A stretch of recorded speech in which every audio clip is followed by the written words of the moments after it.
2016년 6월 21일 화요일 오후 12시 40분입니다. 119 상황실에서 신고 접수를 하나 받았습니다. 여보세요? 여기 반지하에 불이 났는데요. 방 안에 사람이 쓰러져 있거든요. 빨리 좀 와주세요. 어머, 화재 사건? 쓰러져 있던 사람 누구였습니까? 반 지하집에 새들어 살던 할머니였습니다. 아이, 발견된 곳은 안방이었고요. 안방. 근데 불이 막 붙었을 때 발견이 됐을까요? 불길이 막 얼마 안 일어났을 때 저 안방에 계신데 이렇게 된 거 아닐까요? 자, 이걸 보시면 이제 바로 감이 오실 것 같은데요.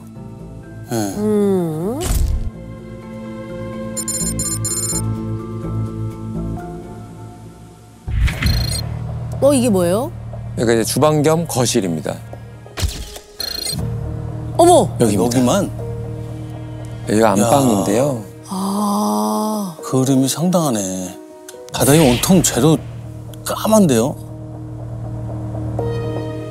아니, 저렇게 시커멓게 그을렸는데 저기 사진이나 다른 거는 뭐 형체가 붙여놨는데. 그대로 있잖아요. 네. 알아볼 수 있잖아요. TV도 멀쩡하고. 네, 이게 서랍장이 목재 나무 같은데 안 탔어요. 불이 크게 난 건 아닌가 본데요? 저런 경우에 이제 자연 진화된 상황일 가능성이 높아요. 이 불에 처음 불이 붙었던 것으로 보여지는데 창문이 닫혀 있는 걸로 봐서는 불이 붙었다가 이제 그 산소가 부족해지면서 불이 얼마 못 가서 이제 자연 진화되었다 이렇게 보는 것이 맞을 것 같아요. 야, 이불이 많이 탔네. 이불은 완전히 많이 탔네. 어머, 저 팔이에요, 저거? 왼쪽에 나와 있는 게요? 어머. 손 맞아요? 팔? 그런 거 저기 어떡해. 뭐야, 할머니를 발견한 신고자는 누군가요? 같은 건물 3층에 사는 집주인이었습니다. 할머니는 계좌이체를 못하셔서 월세 내는 날인 매달 20일 아침이면 항상 직접 월세를 주고 가셨다는데요. 하루가 지나도 연락도 없고 오질 않아서 이상하다 싶어 할머니 집에 갔다가 현장을 목격하고 신고한 상황이었습니다. 지금부터 그 피해자를 정할머니라고 부르도록 하겠습니다. 정할머니는 당시 78살이셨습니다. 미혼으로요. 평생 가족 없이 혼자 사셨다고 합니다. 그리고 기초수급자로서 매달 나오는 수급비로 또 생활을 하고 계셨고요. 정부에서 무료로 받은 쌀을 자신보다 더 어려운 이웃에게 나누어 줄 정도로 아이고. 정말 선하신 분이었다고 합니다. 야, 넉넉한 삶도 아닌데 더 어렵고 불쌍하고 힘든 사람을 도와주셨구나. 그러게요. 이렇게 착실한 분이 어쩌다가 진짜. 근데 지금 상황을 봐서는 그냥 화재가 있었다가 자연적으로 이제 연소되어서 발견된 사건 같은데 초반에 얘기해 주셨을 때 중량서에 있는 형사님들 모두가 거의 투입이 됐더라고. 그러면 그만큼 크고 강력한 사건이라는 얘기 아닌가요? 맞습니다. 이불을 걷어보니 할머니가 엎드려 계셨는데 목에 여성용 타이즈가 감겨 있었습니다. 바로 눕혀보니까 타이즈로 여러 번 목을 감은 데다 묶어놓기까지 했더라고요. 야, 타이즈로 목을 감아놨다고요? 매듭까지 해서? 그럼 불이 이미 나기 전에 목에 감겨 사망했었을 수도 있는 상황이었겠네요. 그렇네요. 그렇게 추정됐습니다. 거만이의 1차 소견으로는 눈꺼풀에서 우결점이 발견된 데다 코에서 매가 나오지 않은 걸로 봐서 이미 목이 졸려 사망한 상황에서 화재가 발생한 것으로 예상이 됐는데요. 정확한 화재 원인은 나오지 않았지만 이불 아래에서 일회용 라이터가 녹아내린 채 발견됐는데 누군가 그 라이터로 방어한 걸로 보였습니다. 그 현장에 범인이 남기고 간 다른 흔적은 없었나요? 안방 장롱과 서랍이 열려 있고 할머니 것으로 추정되는 지갑도 열린 채로 바닥에 떨어져 있었는데 화재로 현장이 많이 훼손돼 있어 지문을 확인할 수가 없었고요. 혼자 사시는 분이라 집안에 뭐가 없어진 건지 확인해 줄 사람이 아무도 없었습니다. 근데 이제 서랍도 열려 있고 지갑도 열려 있었다. 라면은 돈을 노린 범죄일 수도 있겠네요. 저희도 처음엔 돈을 노린 범죄일 가능성이 크다고 봤습니다. 아무래도 6월이라 날이 더워지면서 현관이나 창문을 열어두는 집이 많기도 했고요. 지나가다 보면 특히 반지하집 같은 경우 방 안이며 거실까지 훤히 내다 보여서 신발이 몇 개인지까지 알 수 있을 정도였습니다. 그래서 당시에 반지하집을 노린 절도나 강도 사건이 자주 발생하기도 했고요. 집주인도 안방에 할머니를 발견한 걸 보면 문이 열려 있었기 때문에 들어갈 수 있었던 것 같은데, 그죠? 창문이나 현관문이 훼손된 흔적은 없는 거예요? 없었습니다. 창문마다 방범창이 달려있기도 했고요. 현관문을 강제로 개방한 흔적도 없었습니다. 그런데 이 사건이요. 점점 돈을 노린 면식범의 소행으로 좁혀집니다. 아, 왜? 아니, 넉넉하지도 않은 할머니가 이런 돈이 있다고? 그러게 왜? 가진 것도 없는 이 할머니를 왜, 진짜. 최근 정할머니가 아파트 청약에 당첨됐다며 이사 갈 거라고 여기저기 동네에 자랑을 하고 다니셨더라고요. 보증금도 다 마련을 했다고 했고요. 아유. 그 보증금이 얼마였는데요? 5천만 원이었습니다. 1,000만 원. 근데 할머님이 그 월세도 계좌이체를 못 하셔가지고 현금으로 매달 집주인에게 갖다 줬다고 했잖아요. 그럼 그 5천만 원을 현금으로 다 가지고 계셨던 건 아니겠죠? 그걸 노린 게 할머니를 아는 면식범이라면 이건 진짜 완전 나쁜 놈이네. 근데 불이 금방 꺼졌다고는 해도 방 안에 그 흐름이 새까만데 그 왜 아무도 본 사람이 없을까요? 이게 타는 냄새도 났을 것 같은데. 그렇죠. 네. 집주인 말로는 며칠 전 밤에 뭔가 타는 냄새가 나긴 났다고 했습니다. 그래서 급하게 건물 밖으로 나와봤는데 불길이 보이지도 않고 연기 나는 곳도 없어서 먼 데서 불이 났나 하고 대수롭지 않게 넘겼다고 하더라고요.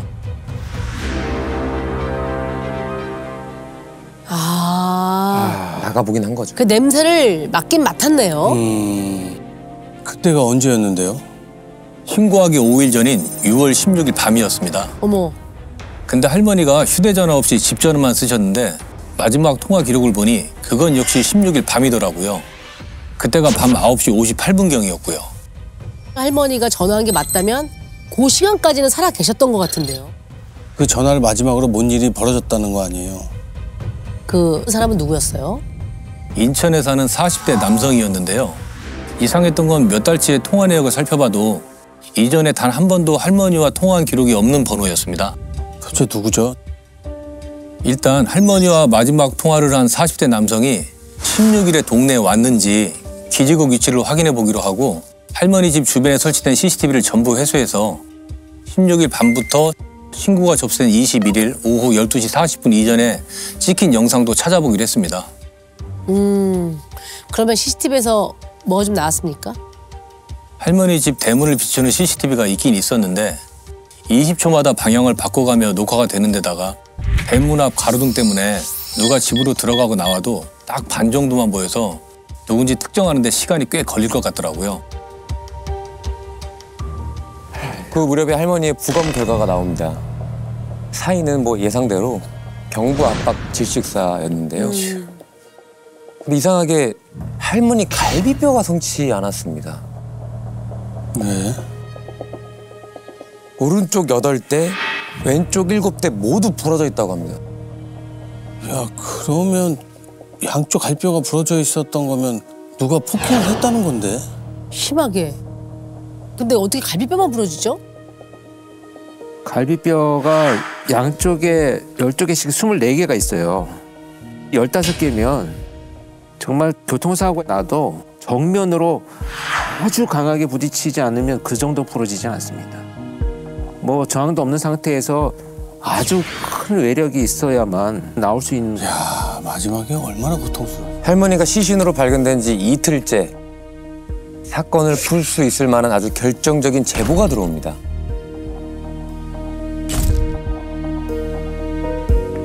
할머니 바로 옆집에 살던 이웃이 16일 밤 할머니를 찾아온 한 손님에 대한 얘기를 꺼낸 겁니다. 언제 누가 찾아온 건데요? 저녁 8시쯤 늦은 식사를 하고 깜빡 잠이 들었는데 대문 너머에서 할머니를 부르는 소리에 깼다고 했습니다. 밖을 내다보니 50대로 보이는 여자가 서 있었다고 했고요. 할머니가 곧 나가셔서 직접 문을 열어주시겠지 하고 있었는데 아무런 기척도 들리지 않더랍니다. 한참 밖에서 할머니를 부르던 여성은 오랜 기다림에 좀 화가 났는지 급기야 대문을 발로 차기까지 했고요. 뭐 술을 마신 건 아닌가요? 술에 취해 보이지는 않았다고 했습니다. 문을 안 열어주면 계속해서 소란을 피울 것 같아서 일단 대문을 열어줬는데 할머니 집 앞에서 할머니의 이름을 부르더랍니다. 몇 분 뒤에 할머니 집 현관문 여는 소리도 들렸다고 했고요. 그 손님에 대해서는 기억나는 건 없다고 하던가요? 어두운 데다 잠에서 막 깬 상태로 본 거라 자세히 기억이 나질 않는다고 했는데요. 얼핏 몇 달 전에 할머니 집에 함께 살았던 여자 같기도 하다는 겁니다. 누구길래 같이 살았었을까요? 그래서 집주인을 다시 찾아가서 혹시 할머니랑 같이 살았던 50대 여성에 대해 아는 게 있냐고 물어보니까 누군지는 정확히 모르는데 2월쯤 할머니 집에 보름 정도 같이 산 사람이 있었다고 하는 겁니다. 근데 그때 50대 여성 혼자만 같이 살았던 게 아니라 할머니 또래의 어르신도 한 분 더 계셨다고 했습니다. 모든 형사님들은 2월에 정할머니 집에 살았던 여성과 16일 밤 정할머니를 찾아왔던 50대 여성이 동일 인물인지를 일단 파악해보기 위해서요. 인근 CCTV를 확보해서 분석을 하고 있을 때 최 형사님이 혼자 움직이기 시작합니다. 정할머니 집 바로 옆 골목이었습니다. 거기에 낡은 의자가 3개가 마치 버려진 것처럼 나와 있었는데 어쩌면 그곳이 이 동네 어르신들의 쉼터 같은 느낌이 들더라고요. 후배 형사들까지 데려가면 어르신들이 놀라실까 봐 저 혼자 마실 가듯이 가봤는데 동네 할머니들이 마침 그 의자에 앉아서 정할머니 얘기를 나누고 계시는 겁니다.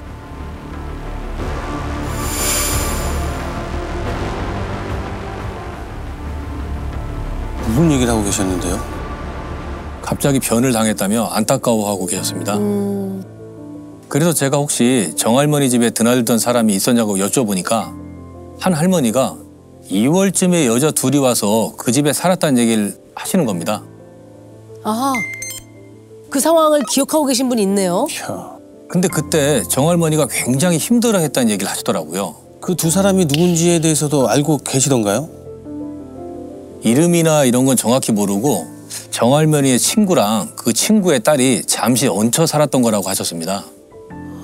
정할머니 얘기로는 친구에게 전화가 왔는데 월세를 못 내서 살던 집에서 쫓겨났다면서 며칠만 재워달라고 했답니다. 추운 겨울에 쫓겨난 게 안타까워서 집에 오라고 했는데 딸도 같이 왔다고 하더라고요. 그리고 2, 3일 정도 셋이서 지내다가 친구는 아들 집으로 갔고 그 딸만 혼자 남았다고 했고요. 혼자 지내기도 힘들었을 텐데 친구하고 또 친구의 딸까지 걷어주시고. 넉넉한 형편도 아닌데 그 어려움이 있는 사람을 지나치지 못한 거예요. 그 정씨 할머니가 엄마의 친구인 거잖아요. 엄마 친구 집에 얹혀 살았다는 거죠. 그것도 50살이나 먹은 50대 여성이. 그러니까 왜 혼자 할머니 집에 남은 거냐고. 아까 그 할머니가 힘들어하셨다는 게 혹시 그 친구 딸 때문인가요? 그러게요. 네, 맞습니다. 친구 딸이 방 안에서 담배를 피우고 아휴. 밤늦게까지 술을 마시는 데다가 행패까지 부려서 괴롭다는 얘기를 동네 할머니들이 몇 번 들었다고 했습니다. 이 집에서 그리고는 2주 뒤쯤 친구 딸이 말도 없이 집에 안 오고 전화도 안 받는다면서 정할머니가 또 걱정을 했다고 하더라고요. 아유 참 최소한의 예의는 지켜줘야지. 그러니까 참. 오갈 데 없는 사람 걷어줬더니 오질게도 못하시고 혼자 속으로 많이 힘들어하셨던 것 같아요. 예. 그러면 그 동네 어르신들은 그 뒤로는 그 여자를 못 봤다고 하던가요? 네, 2월 이후로는 못 봤다고 하셨습니다. 근데 사건이 발생하기 며칠 전 정할머니가 동네 할머니들에게 이런 얘기를 했다고 합니다. 그때 그 겨울에 살던 친구 딸이 전화가 왔는데 다시 우리 집으로 들어온다네. 어머? 아유. 내가 그 생각만 하면 요즘 밤에 잠이 안 와. 이 여자에 대해서 좀 아는 사람은 없었나요? 한 할머니가 상봉터미널 뒤쪽에서 살았다는 얘기를 얼핏 들은 것 같다고 했습니다. 그래서 저는 그 길로 상봉터미널 뒤편 부동산을 이잡듯이 뒤졌죠. 2월경에 월세 못 내서 쫓겨난 70대 노모와 50대 여성이 있는지 일일이 물어봤죠.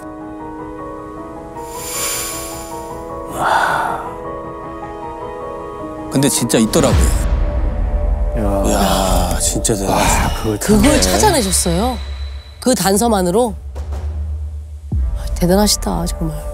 거주했던 모녀의 인적사항을 파악해서 주민등록증 사진을 가지고 할머니 동네로 가서 보여줬더니 집주인의 이웃집 그 할머니들까지 모두 정할머니 집에 살았던 모녀가 맞다고 했습니다. 그래서 그 길로 바로 서로 들어가서 두 사람의 휴대전화가 있는지 확인하고 귀지국 위치부터 땄죠. 그래서 어디에 있는지 확인이 됐을까요? 딸은 상봉터미널 인근으로 귀지국이 잡혔습니다. 어머니한테는 전화가 없었고요. 그래서 바로 딸한테 전화를 걸었죠. 바로요?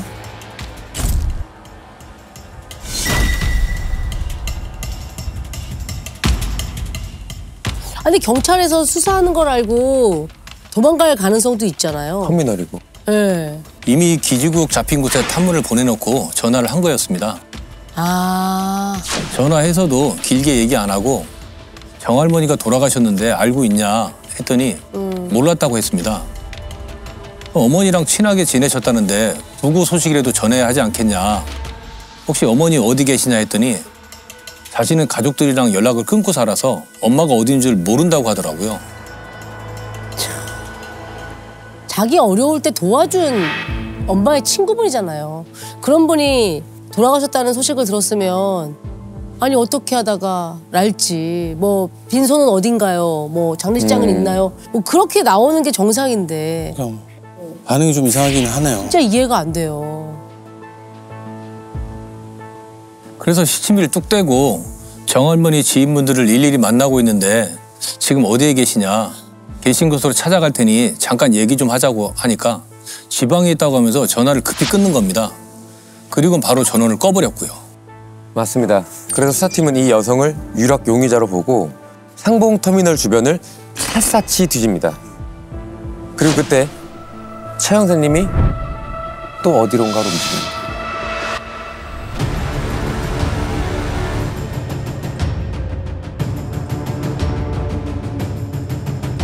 이번에 어디로 가셨습니까? 이 여성에 대해서 가장 잘 아는 사람을 만나러 갑니다. 용의자를 가장 잘 아는 사람? 누구였을까요?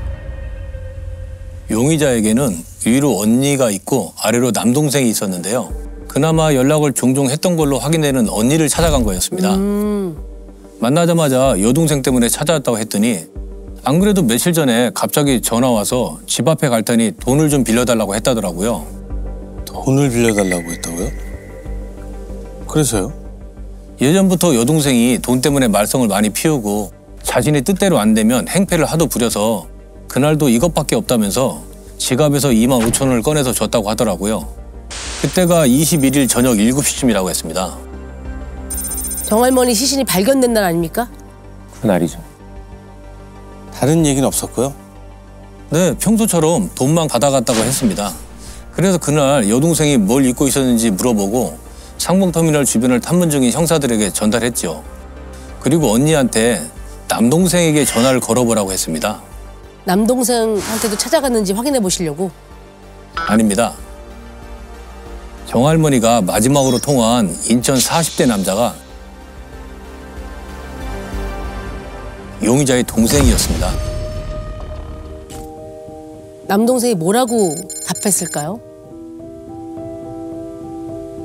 모르는 번호로 전화가 왔길래 받았더니 작은 누나였다고 했습니다. 에? 야, 이거 지금 어떻게 된 거야, 그럼? 형할머니가 아니라 누나가 전화를 해요? 전화 와서 뭐라고 했다던가요? 엄마 잘 있냐고 물었다고 했습니다. 그래서 잘 있다고 하니까 갑자기 누가 엄마랑 통화하고 싶어 하는데 바꿔줘도 되겠냐고 하더랍니다. 평소에 엄마 일에 신경도 안 쓰는 작은 누나가 그날 밤에 갑자기 전화해서 엄마의 안부를 묻는 것도 이상한데 갑자기 누굴 바꿔준다고 하니 순간 화가 나서 남의 집 일에 신경 끄라면서 전화를 끊었다고 했습니다. 아니 그러면 통화할 사람이 있어서 바꿔주겠다라고 했었던 거 보면 그때까지는 어쩌면 정할머니가 살아계셨던 거네요. 야, 그럼 16일 밤 그 여자의 이후 행적이 확인이 될까요? 네, 밤 10시 57분쯤 할머니 집 근처 쌀가게 앞을 지나는 모습이 CCTV에 찍혀 있었습니다. 동네 인근 CCTV에 찍힌 시간이 10시 57분이면 집에서 1시간 정도 머물렀던 거네요. 네. 도망을 가던 중이었을까요?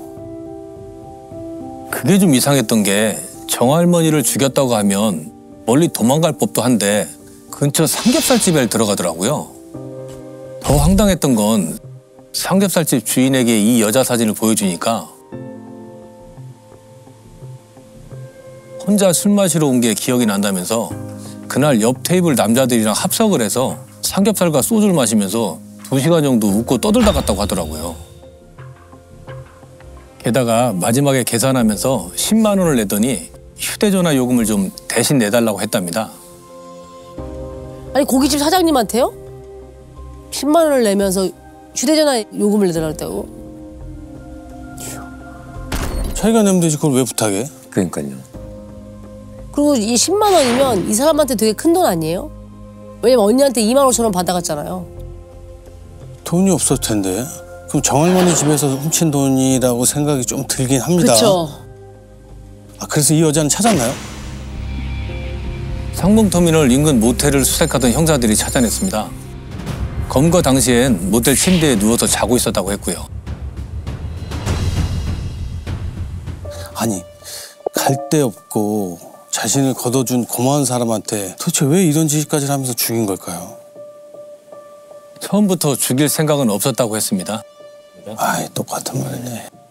그날 봉제 공장에서 일하는데 사장이 오렌지 주스 2개를 줬답니다. 그걸 나눠주려고 할머니 집에 찾아간 거라고 했고요.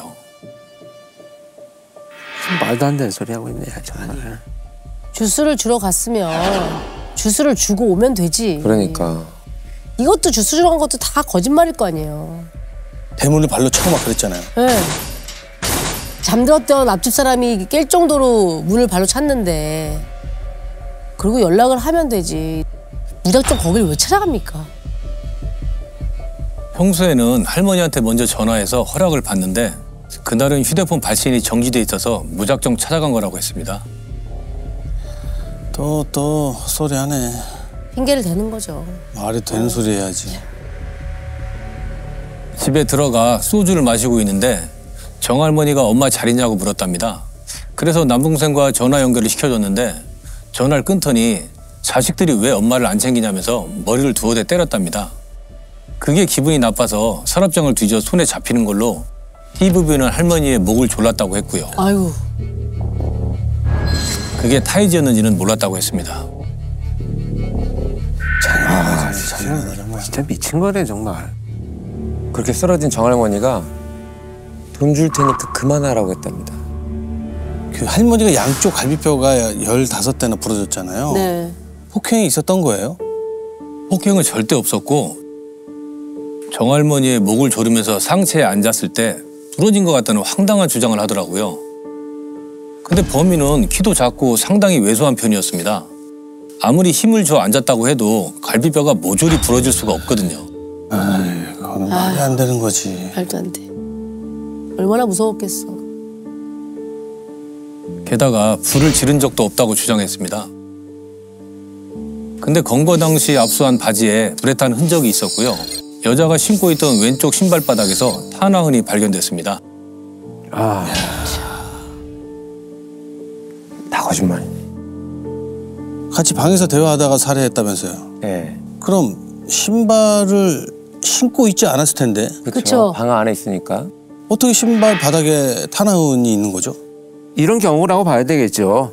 현장 증거를 인멸해야 되겠다는 생각으로 다시 들어왔을 때 묻었을 수가 있고 다른 목적이 있어서 들어와서 밟고 나갔기 때문에 바닥에 묻어 있었다고 봐야 되겠죠.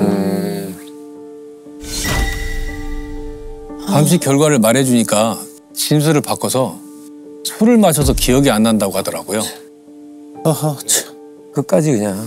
끝까지 그냥 자기를 방어하기에 급급한 거죠.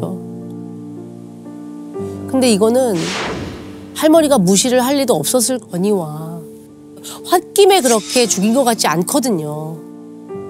집을 뒤진 흔적도 있었다고 한 거 보면 돈을 가져간 게 아니에요? 맞습니다. 범인은 서랍장에 있던 5만원짜리 지폐 3장, 그리고 할머니 지갑에 있던 4만 원, 총 19만 원을 가지고 도주했습니다. 아, 형량은 얼마 나왔습니까? 네, 징역 18년을 선고받았습니다. 저는 무엇보다도 이 할머니가 참 좋은 마음으로 사셨는데 너무 마음이 아프네요, 진짜. 근데 너무 안타깝다. 이거 너무 이렇게 가실 분은 아니죠. 그러니까. 사실.